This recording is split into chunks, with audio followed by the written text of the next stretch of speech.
Bom dia, turma. Hoje continuaremos a falar aí do Renascimento. Vamos pegar a apostila na página 300 para dar continuidade. Nas outras aulas falamos aí do humanismo, né? O humanismo, esses estudos humanistas, as críticas contra os conceitos católicos, que era o geocentrismo e o teocentrismo, as novas características do Renascimento, que é o antropocentrismo e o heliocentrismo. Então, como o homem está aí sendo bem valorizado, né? O ser humano está tendo aí um valor a mais aí nesse período do Renascimento. Na última aula a gente viu os dois pintores ou os dois artistas mais famosos aí do Renascimento, que foi Leonardo da Vinci e Michelangelo. Leonardo da Vinci aí tem uma pintura Mona Lisa que tem aí, não tem valor, né? É um valor histórico muito grande.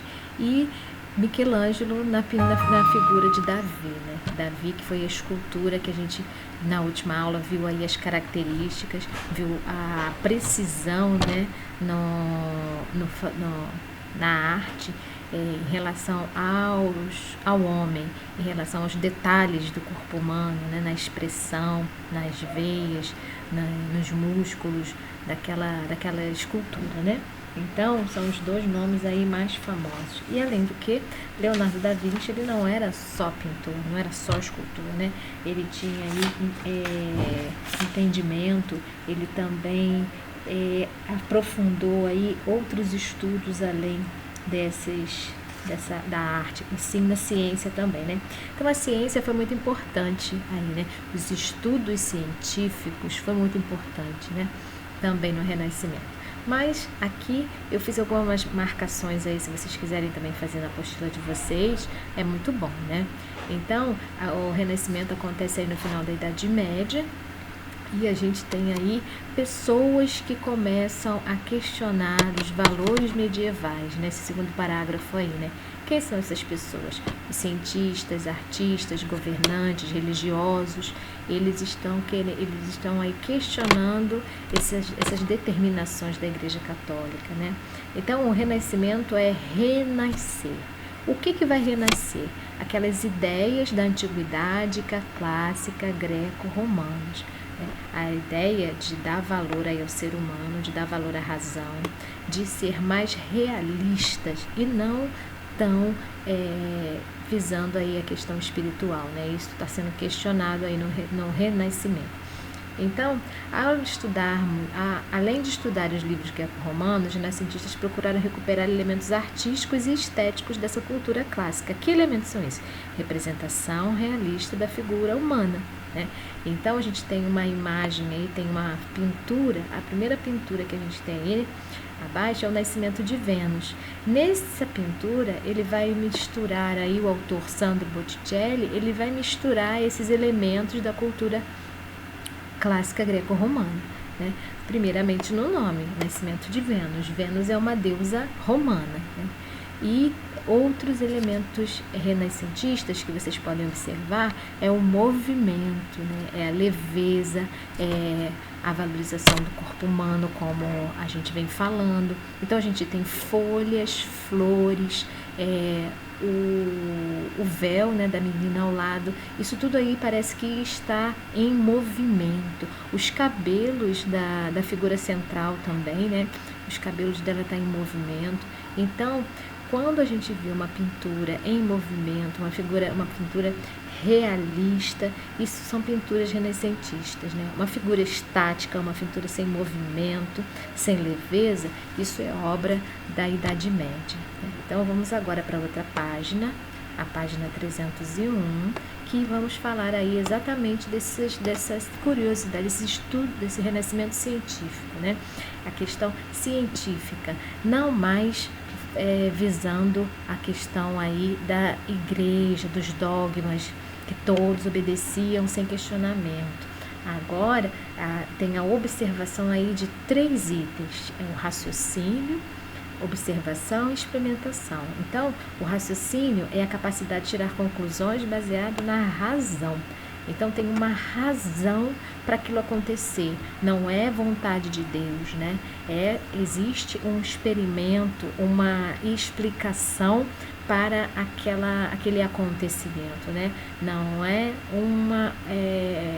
uma ideia assim, Deus, é a vontade de Deus, Deus está me castigando ou não. Não é mais isso. Então, esse renascimento científico é essas 3 palavrinhas aí, né?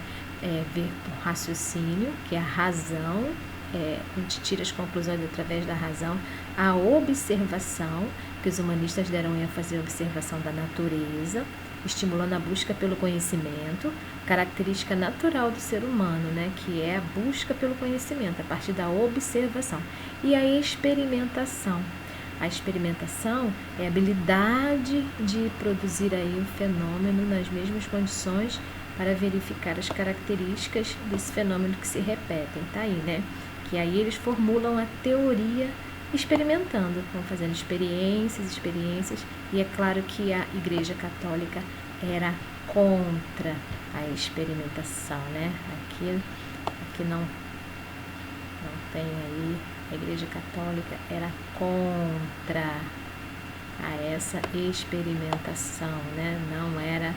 Eles não aceitavam essa experimentação. Então, a gente tem essas características aí, mais algumas características renascentistas aí, né? Agora vamos para outra página 301, 302 agora, né? A busca pelo conhecimentos ocultos. Então, tudo que era assim, sobrenatural era assim, pecado, né? Era pecado você questionar esse sobrenatural.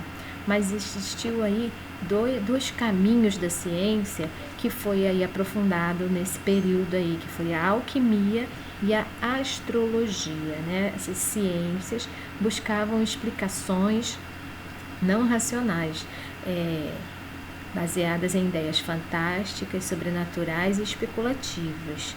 Então, a alquimia foi muito usada nesse período. Hoje em dia não temos mais aí, que eu saiba, nem nada em relação a experimentos nesse sentido de alquimia, mas a astrologia, muitas pessoas ainda acreditam na astrologia, né? Então, muitos intelectuais e cientistas do Renascimento sofreram influência de obras como Corpus Hermeticus, da autoria atribuída ao lendário Hermes Trismegistus. Então, o que a gente tem no último parágrafo, né? É importante destacar que, mesmo que atualmente não sejam consideradas ciências, a alquimia contribuiu para o estudo da química e a astrologia para o estudo da astronomia. Então, hoje não é mais ciência, né? Nem a alquimia, nem a astrologia. Mas, naquele momento da idade do Renascimento, contribuiu aí para o desenvolvimento da química e para o desenvolvimento da astronomia. Então, é isso, né? A gente já fizemos aí uma outra parte acrescentando mais informações aí sobre o Renascimento. Agora, na página 303, vamos fazer essas perguntinhas, essas atividades agora, tá bom? Vamos fazer agora, não vou mandar como tarefa não. Vamos lá.